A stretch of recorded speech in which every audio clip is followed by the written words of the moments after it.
강신용 시인의 바닥의 힘이라는 시를 소개합니다. 바닥까지 내려가 본 사람은 안다. 바닥이 끝이 아니라는 것을. 바닥을 쳐본 사람은 안다. 바닥은 희망이라는 것을. 바닥까지 갔다 온 사람은 안다. 바닥은 힘이 세다는 것을. 우리는 바닥까지 떨어지는 것을 두려워합니다. 내려가는 것을 참으로 힘들어하죠. 바닥이라는 것은 제일 아래에 있는 것이기도 하지만 우리가 딛고 서는 자리이기도 합니다. 바닥까지 내려가는 것 정말 힘듭니다. 그런데 우리가 서기 위해서는 디뎌야 하는 곳이기도 합니다. 성도님들은 어디에 서 계십니까? 우리의 삶의 바닥은 무엇입니까? 신앙의 바닥은 무엇입니까? 내 인격의 바닥은 무엇입니까? 우리는 우리가 서 있는 바닥을 살펴봐야 합니다. 말씀을 준비하면서 중독자의 내면 심리 들여다보기라는 책을 보게 되었습니다. 사람이 왜 중독에 빠지는지, 이 중독에서 헤어나가기 위해서는 어떻게 해야 되는지를 보여주는 책이었는데, 바닥을 경험한 사람들이 중독에서 빠져나올 수 있다라고 말을 하더라고요. 이 책에서 바닥과 관련된 여러 가지 통찰을 전해주는데, 바닥을 이렇게 정의했습니다. 바닥이란 개개인이 더는 참을 수 없다고 여기는 위기 상황이다. 그렇습니다. 더 이상 내려갈 곳이 남지 않았다고 생각했을 때, 더 이상 내가 할 수 있는 방법이 남아있지 않을 때, 길이 끊겨서 더 이상 나아갈 수 없을 때 우리는 그곳을 바닥이라고 생각합니다. 그래서 사업에 실패하면, 우리 육신에 질병이 들면, 관계가 끊기고 우리가 쌓아왔던 모든 것이 허물어지면 그때를 바닥이라고 생각하지요. 그런데 이 책에서는 이렇게 덧붙였습니다. 바닥의 깊이는 정해져 있지 않다. 바닥은 당신이 정하는 것이다. 오늘 말씀도 다윗의 바닥에 대한 말씀입니다. 그런데 압살롬에게 쫓기는, 아들에게 쫓겨가야 하는 너무나 큰 고통 때문에, 이 고통의 크기가 너무 크기 때문에 다윗이 바닥을 경험하는 것이 아니에요. 왜냐하면 다윗은 이 고통과 당하고 있는 상황에 서기를 거부하고 하나님 위에, 하나님께서 허락하신 반석 위에 서고 있기 때문입니다. 성도 여러분, 저와 여러분이 상황 가운데, 저와 여러분의 고통 가운데 서는 것이 아니라 그 가운데서도 우리와 항상 함께 하시는, 하나님과 함께 서 가시는 헤브론의 성도님들 되시기를 축복합니다. 다윗의 아들인 압살롬에게 쫓기고 있는데, 시므이란 사람이 다윗을 쫓아오면서 저주하는 거예요. 시므이가 저주하는 가운데 이같이 말하니라. 피를 흘린 자여, 사악한 자여, 가거라 가거라.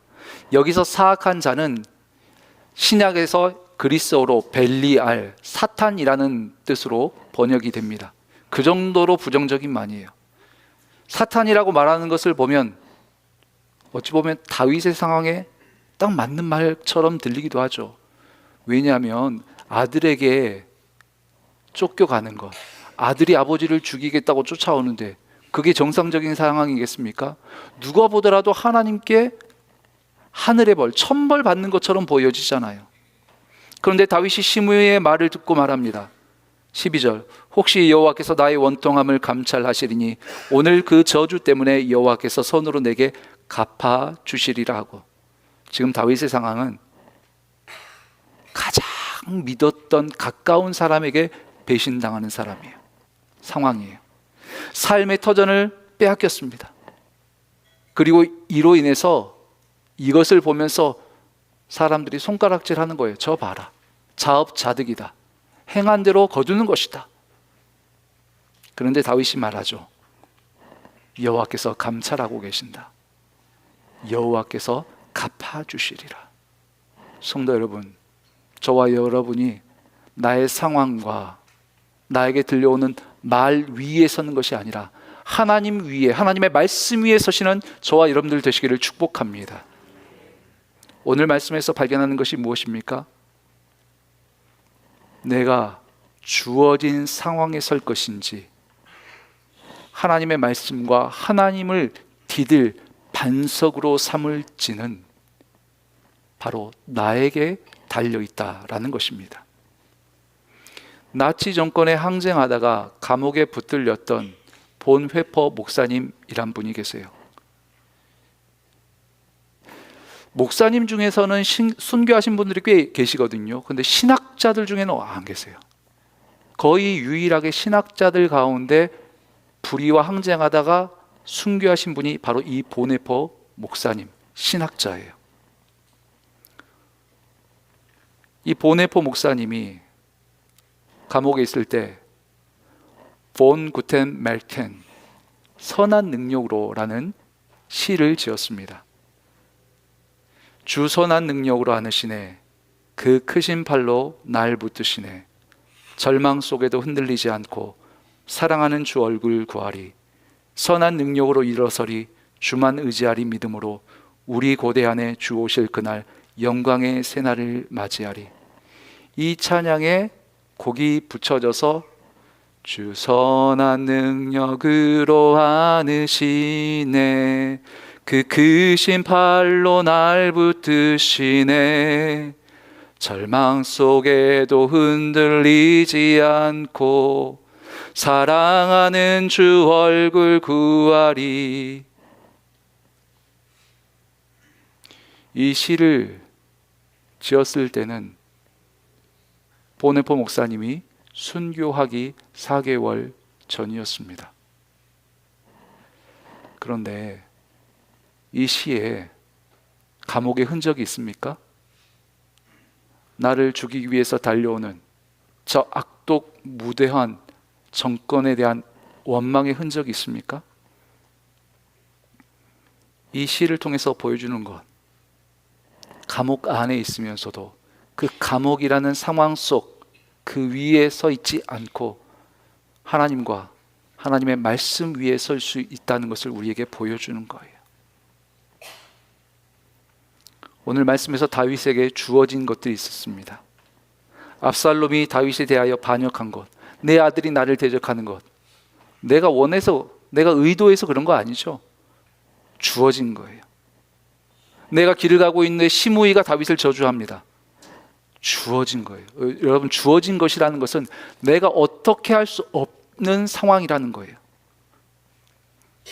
내가 어찌할 수 없는 상황들 앞에서 다윗의 선택이 무엇입니까? 저주하게 하신 분은 여호와이시다. 그가 저주하게 하신 것이니 내버려 두라. 어찌할 수 없는 그 상황 가운데 서는 것이 아니라 하나님과 하나님의 말씀 앞에 서게 됩니다. 그리고 이 말씀이 14절로 이어져요. 우리 14절 말씀은 함께 읽겠습니다. 시작. 왕과 그와 함께 있는 백성들이 다 피곤하여 한 곳에 이르러 거기서 쉬니라. 거기서 쉬니라. 여러분, 다윗의 마음에 쉼이 있겠습니까? 쫓겨가는데, 더군다나 나를 쫓아오는 사람이 내가 그렇게 믿고 아꼈던 압살롬, 내 아들인데 어떻게 마음에 쉼이 있겠습니까? 근데 여기서 쉬다는 안식일에 안식을 취하다와 같은 단어예요. 다윗이 쉬는 곳, 다윗의 쉼을 줬다는 것이 무엇입니까? 쉬었다는 것은 여기서 하나님께서 다윗에게 서 있을 수 있는 바닥을 허락하셨다라는 거예요. 그리고 더 중요한 것은 하나님의 바닥, 하나님께서 허락하신 반석은 나로부터가 아닌 하나님께서 마련해 놓으신 바닥이라는 것입니다.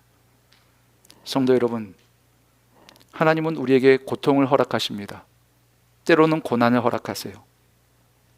그런데 우리에게 이러한 고통과 고난을 허락하실 때 오늘 말씀을 통해서 주시는 말씀, 고통의 자리가 내가 딛고 서야 할 바닥이 아니라는 것입니다. 고난의 자리가 내가 서야 할 곳이 아니라는 거예요. 떨어지는 자리가 바닥이 아니고 하나님이 마련해 놓으신 바닥, 우리가 내딛고 서서 쉴 수 있는 바닥이 따로 있다고 하나님께서 말씀하십니다. 하나님께서 이스라엘 백성들에게 너희가 땅을 빼앗길 것이다. 너희의 수명이 길지 못할 것이다. 가나안 족속에 의해서 가나안 족속, 가나안 땅에서 너희가 때로는 종살이 할 것이다. 하나님께서 말씀하세요. 여러분, 이것은 이스라엘 백성들이 어찌할 수 없는 상황, 주어진 상황입니다. 그런데 그 다음에 이렇게 말씀합니다. 우리 신명기 4장 29절 말씀은 함께 읽겠습니다. 시작. 그러나 내가 거기서 내 하나님 여호와를 찾게 되리니 만일 마음을 다하고 뜻을 다하여 그를 찾으면 만나리라. 마음을 다하고 뜻을 다하여 그를 찾으면 만나리라. 여러분, 어떤 말씀입니까? 하나님이 내디딜 수 있는 반석이 되어 주시겠다라는 말씀이잖아요. 성도 여러분, 우리에게 주어진 것이 반석이 아닙니다. 우리에게 주어진 고통이 우리가 서야 될 곳이 아닙니다. 우리의 문제의 자리가 우리가 서야 될 곳이 아닙니다.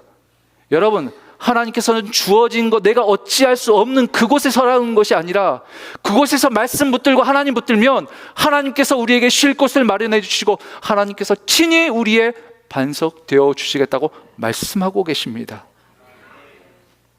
그렇다면 사업의 실패를 경험하신 분 계십니까? 건강의 문제, 특별히 자녀의 문제. 제가 미국에서 공부했을 때 함께 교제하고 공부했던 목사님이 계셨는데 제가 구체적으로 밝히기는 어렵겠습니다. 왜냐하면 이게 녹화가 되기 때문에.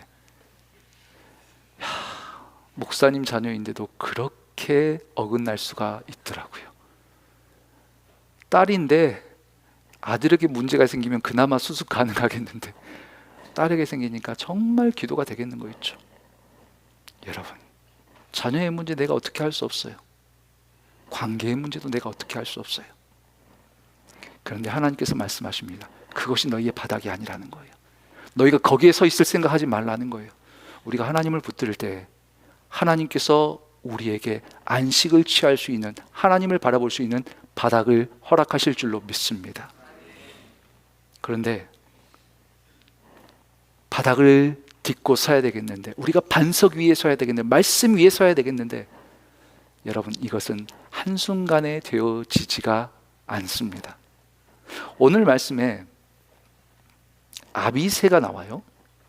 이 아비새가 다윗의 충신이고 장군인데 10절과 11절 말씀에 왕이 이르되 스루야의 아들들아 내가 너희와 무슨 상관이 있느냐, 그가 저주하는 것은 여호와께서 그에게 다윗을 저주하라 하심이니 내가 어찌 그리하였느냐 할 자가 누구겠느냐 하고, 또 다윗이 아비새와 모든 신하들에게 이르되 내 몸에서 난 아들도 내 생명을 해하려 하거든 하물며 이 베냐민 사람이랴 여호와께서 그에게 명령하신 것이니 그가 저주하게 버려두라.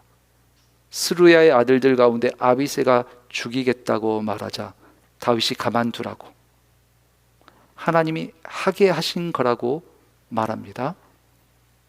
자, 여러분, 이 장면이 어디서 많이 본 장면 같지 않습니까? 갑자기 이 장면에서 시므이를 살려보내는 것이 이 장면에서만 나타났습니까? 사무엘상 24장 6절에서 7절 말씀 우리 함께 읽겠습니다. 시작.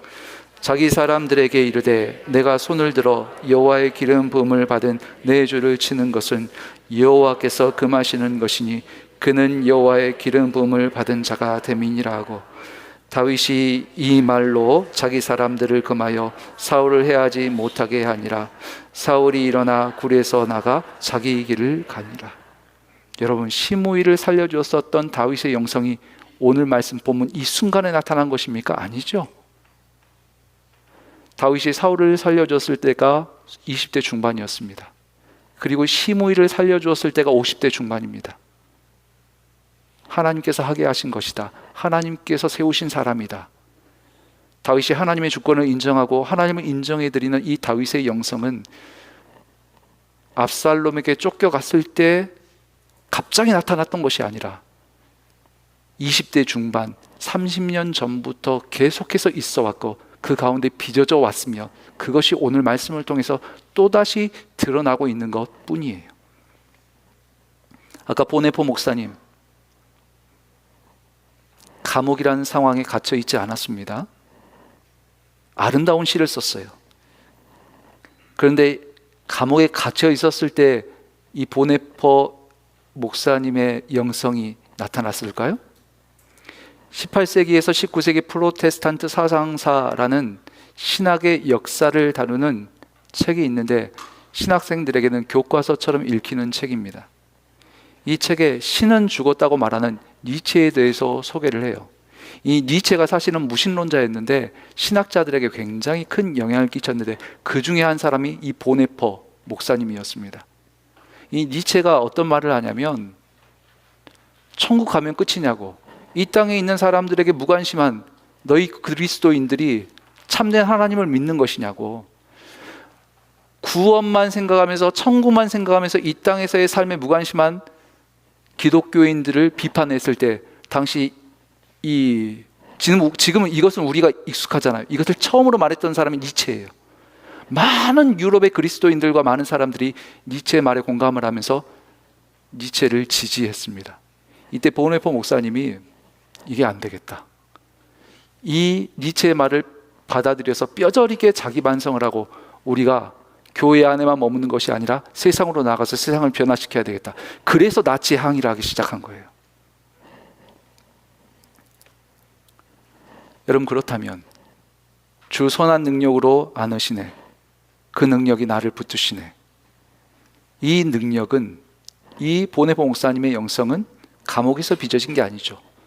감옥 바깥에서 니체에 항의하면서 그 전부터 계속 빚어져 오고 있었던 거예요. 우리가 아브라함도 복을 받은 사람이라고 생각하지만 아브라함보다 더 큰 복과 은혜를 받은 사람이 바로 다윗입니다. 바로 사무엘하 7장 말씀 때문이에요. 우리 사무엘하 7장 11절에서 13절 말씀 같이 읽습니다. 시작. 전에 내가 사사에게 명령하여 내 백성 이스라엘을 다스리는 때와 같이 아니하게 하고 너를 모든 원수에게 벗어나 편히 쉬게 하리라. 여호와가 또 내게 이르노니 여호와가 너를 위하여 집을 짓고 내 수완이 차서 내 조상들과 함께 누울 때에 내가 내 몸에서 날 내 씨를 내 뒤에 세워 그의 나라를 견고하게 하리라. 그는 내 이름을 위하여 집을 건축할 것이요 나는 그의 나라와 왕위를 영원히 견고하게 하리라. 여러분, 이 말씀이 다윗에게 뿐만 아니라 저와 여러분들의 가정에도 선포되고 임하기를 축복합니다. 하나님께서 다윗 한 사람에게만 복을 주시는 것이 아니라 다윗의 후대, 믿음의 가문으로 세우겠다. 혹시 내 후손들 가운데 나에게서 떠난 자들이 있다 할지라도 내가 징계하고 채찍으로 때릴지언정 하나님 앞으로 돌아오게 할지언정 내가 버리지는 아니하겠다. 여러분, 얼마나 복된 말씀입니까? 그리고 이 복된 말씀, 더 복된 이유가 뭐예요? 이 언약을 통해서 예수 그리스도께서 다윗의 혈통에서 나시잖아요. 예수 그리스도께서 다윗에게서 나시겠다는 약속이에요. 여러분, 이 약속 얼마나 중요합니까? 이 은혜 받는 것 얼마나 중요합니까? 근데 이 약속과 이 은혜가 언제 주어지는가? 우리가 사무엘하 7장 말씀이었는데 7장 1절에서 2절 말씀에 이렇게 기록합니다. 여호와께서 주위에 모든 원수를 무찌르사 왕으로 궁에 평안히 살게 하신 때에 왕이 선지자 나단에게 이르되 볼지어다 나는 백향목 궁에 살거늘 하나님에게는 휘장 가운데에 있도다. 다윗이 하나님의 성전을 짓겠다고 소원을 하는데 고난의 때, 급할 때 사울과 같은 나의 대적들이 나에게 쳐들어와서 나를 포위할 때입니까? 아니죠. 모든 원수를 무찌르사 왕으로 궁에 평안히 살게 하신 때에. 그렇습니다. 우리 눈앞에 있는 당장의 고통과 고난은 급할 때, 고난의 때 기도할 때 하나님께서 거두어 가십니다. 그런데 그것이 우리의 가정을 믿음의 가정으로 세우지는 못해요. 아담과 하와가 선악과를 따먹은 이유가 무엇입니까? 고난의 때, 위기의 때 기도하지 않았기 때문일 수도 있죠. 그런데 더 중요한 것, 아무런 문제가 없을 때, 평안의 때 기도하지 않았기 때문이에요. 오늘도 등록하신 분이 계시는데 우리 성도님은 이전부터 신앙생활을 해오시던 분이에요. 그런데 우리 교회 오늘 신앙 처음으로 하나님을 믿기로 결단하고 예수님을 영접하고 처음으로 등록한 분이 있다고 치십시다. 이분이 오늘 암에 걸렸다는 것을 알게 되었어요. 여러분, 이분이 기도할까요? 하지 않을까요? 암에 걸렸다는 것을 알면 오늘부터 믿기로 시작한 분도 하나님 앞에 나와 기도해요. 여러분, 문제 해결은 고난의 때 기도해도 괜찮아요. 그런데 우리의 인생에 부어지는 진정한 복, 우리의 자녀들이 바로 세워지고 우리의 가정이 믿음의 가정으로 세워지고 우리의 인생이 하나님께 드려지는 것은 평안할 때 결정되어지는 것입니다. 성도 여러분, 저는 우리 헤브론의 성도님들이 진정으로 복을 받기를 원합니다. 당장 눈앞에 있는 고난과 물질의 어려움, 이런 것들 물론 해결해야 되겠죠.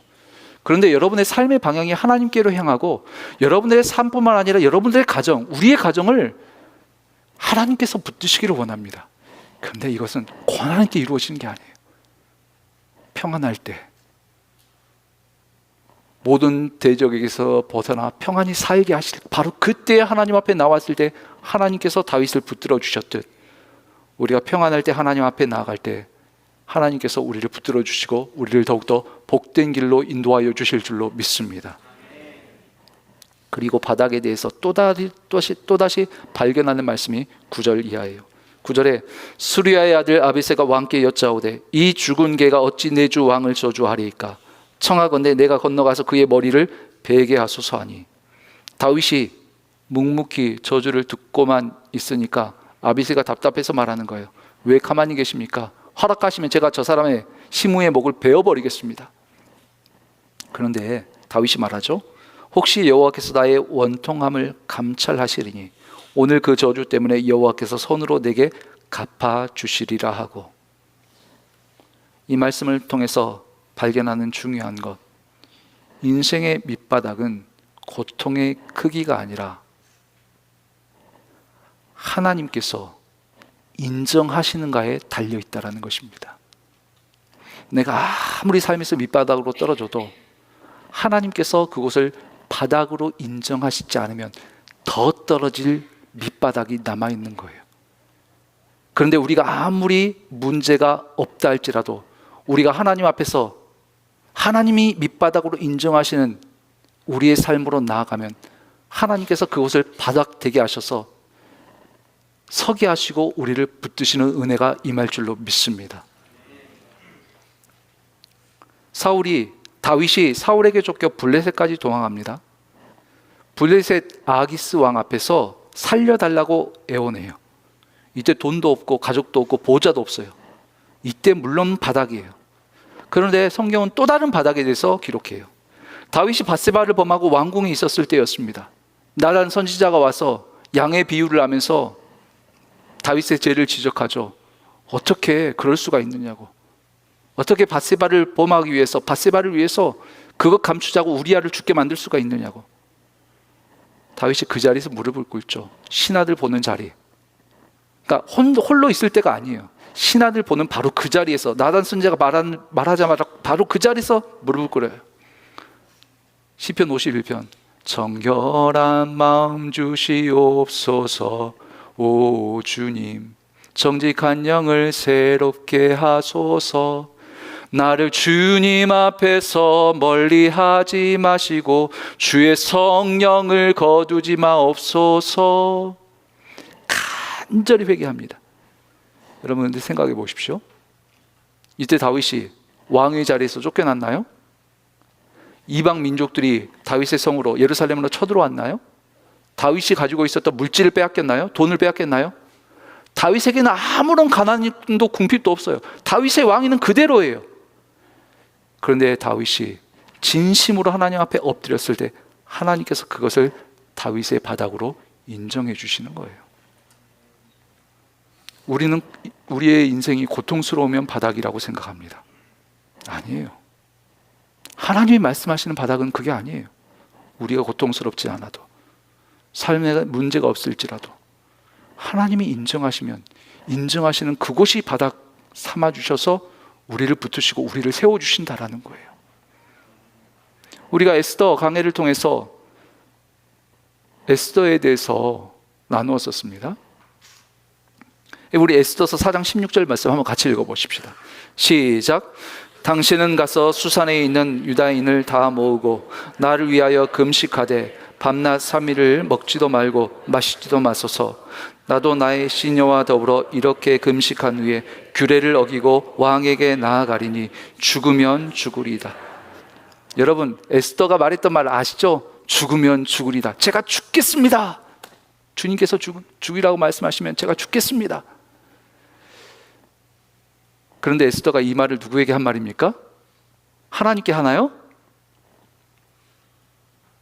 당신은 가서 수산에 있는 유다인들을 다 모으고, 여기서 당신은 누구예요? 에스더의 사촌 오라비였던 모르드게이잖아요. 하나님께 기도한 게 아니에요. 오라버니, 내 가족, 내 친구, 옆에 친하게 지내는 목장 식구에게 말하는 거예요.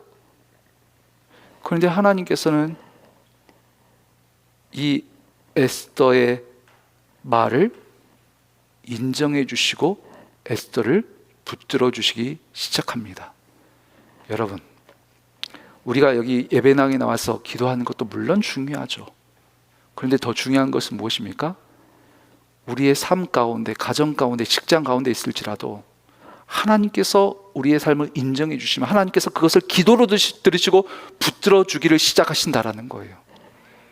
사드락과 메삭과 아벳느고가 풀무불 가운데 던져질 때 했던 유명한 말이 있죠. 왕이여, 우리가 섬기는 하나님이 계시다면 우리를 맹렬히 타는 풀무불 가운데서 능히 건지시겠고 왕의 손에서도 건져내시리이다. 그렇게 하지 아니하실지라도 왕이여, 우리가 왕의 신들을 섬기지도 아니하고 왕이 세우신 금신상에게 절하지도 아니할 줄을 아옵소서. 여러분, 하나님이 아니에요. 느부갓네살 이방 왕에게 했던 말입니다. 그런데 하나님께서는 이것을 기도로 들으셔서 사드락과 메삭과 아벳느고를 풀무불 가운데서 하나도 다치지 않고 털끝 하나 상하지 않게 하시고 구원해 주셨고 이렇게 세우시고 그대로 안전하게 인도하셨습니다. 성도 여러분, 우리가 아십시다. 사람들이 어느 정도로 보느냐가 아니에요. 하나님께서 인정하시는가입니다. 우리의 섬김 하나님께서 인정하시는가에 달렸습니다. 우리의 찬양과 예배 하나님께서 인정하시는가입니다. 우리의 예물드림 하나님께서 인정하시는가입니다. 성도 여러분, 액수가 중요하지 않습니다. 하나님께서 인정하시는 정확한 그 예물 드릴 때 하나님께서 받으시고 나를 시험하여 너에게 쌓을 것이 없도록 붙지 아니하나 보라. 하나님도 말씀하시잖아요. 내가 겪은 가난, 내가 겪은 고통, 내가 당하고 있는 힘든 삶, 여러분, 이것은 내가 생각하는 바닥입니다. 그런데 하나님께서는 그것이 바닥이 아니라고 말씀하세요. 내가 정하는 곳이 바닥이다. 내가 정하는 곳이 바닥이다. 그래서 어떤 분들에게는 기도 제목을 바꾸는 것이 하나님이 인정하시는 바닥입니다. 어떤 분들에게는 잘못한 것을 사람에게 찾아가 용서를 구하는 것이 하나님이 인정하시는 바닥이고, 어떤 분들에게는 물질과 시간의 우선순위를 바로 세우는 것이 하나님이 인정하시는 바닥이에요. 그러면 여러분들 어떻게 해야 되죠? 기도하셔야죠. 하나님, 저의 삶 가운데 바닥이 무엇입니까? 하나님께서 인정하시는 바닥이 무엇입니까? 하나님 가르쳐 주시옵소서. 그래서 말씀 읽고, 그래서 기도하고, 그래서 묵상하는 거잖아요. 그렇다면 인생의 위기의 순간에만 바닥이 아니라, 어쩌다 한 번 바닥을 찍는 것이 아니라 매일 바닥에서 반석 위에 서는 사람들이 있죠. 고통을 당하기 때문이 아니라 말씀의 자리와 기도의 자리에 나와서 하나님의 마련해 놓으신 바닥을 경험하는 사람들입니다. 그렇습니다.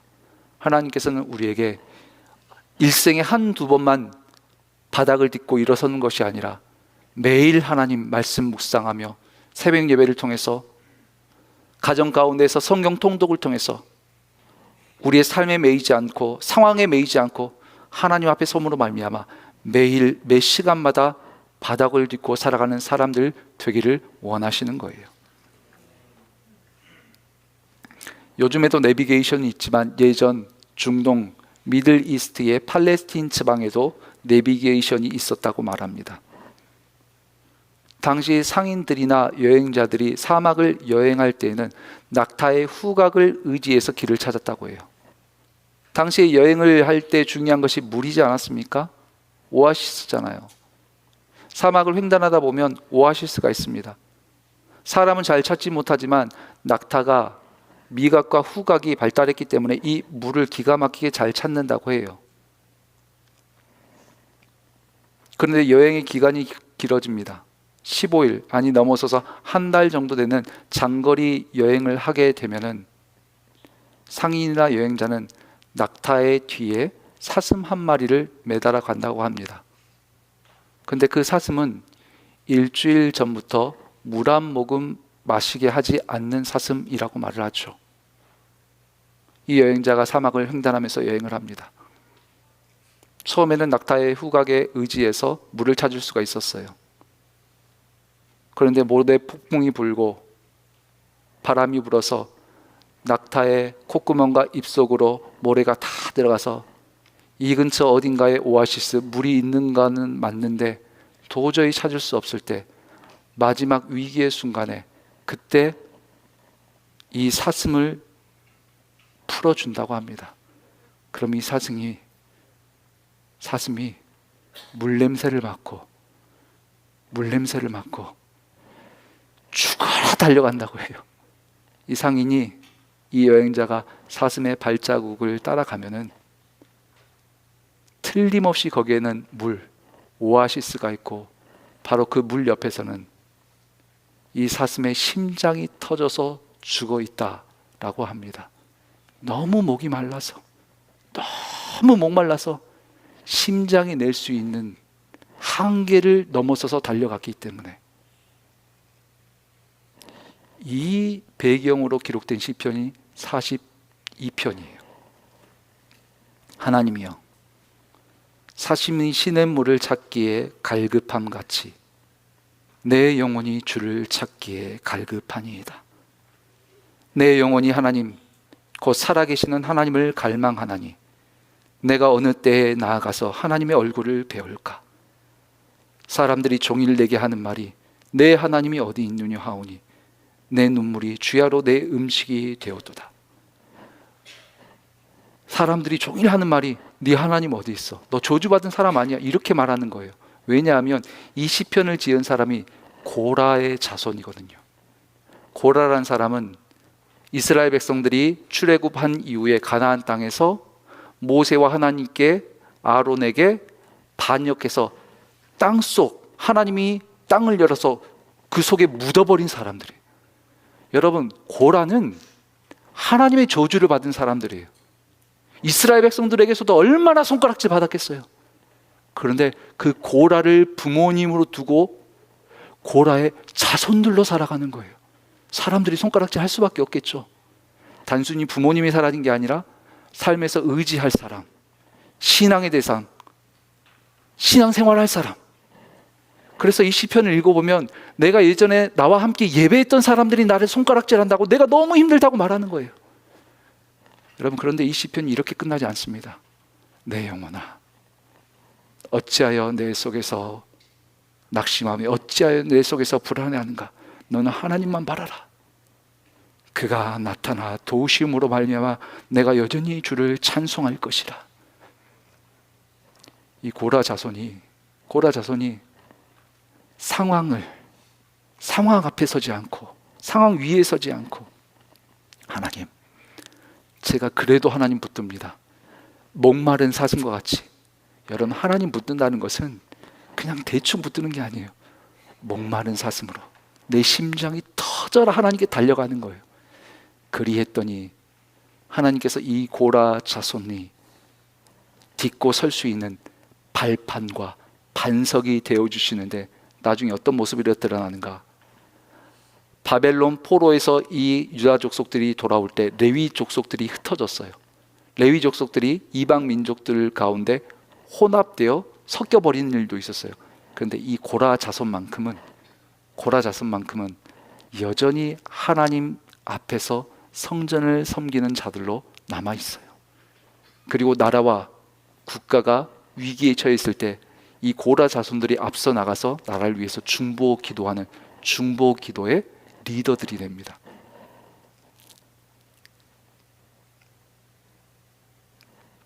우리 가운데 딛고 설 자리가 사라지신 분들 계십니까?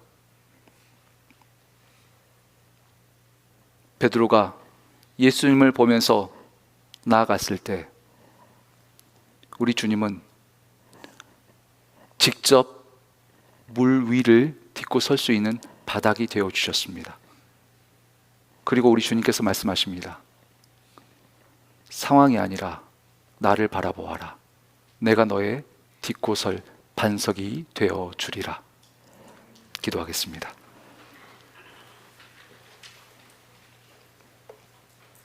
하나님, 참 우리가 어리석습니다. 우리는 내 고통이 크면, 내가 힘들면 막연하게 그것이 바닥이라고, 이 또한 지나가리라, 막연한 소망을 품고 살아가는 어리석은 우리 자신입니다. 그러나 하나님, 오늘 말씀을 통하여 깨닫습니다. 고통의 크기가 아니라, 고난의 많음이 아니라 하나님이 인정하시는 자리가 진정한 인생의 바닥이라는 것을 우리가 깨닫습니다. 하나님, 이 시간 사람과 물질과 상황과 무엇에도 의지할 것 없는 백성들이 주님 앞에 섭니다.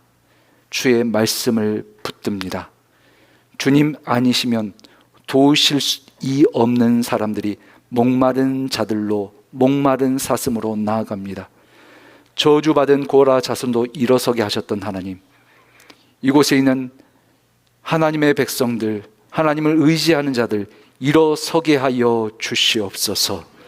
딛고 설 반석을 허락하여 주시옵소서. 내가 너의 반석이 될 것이다. 너를 딛고 일어서게 할 것이다.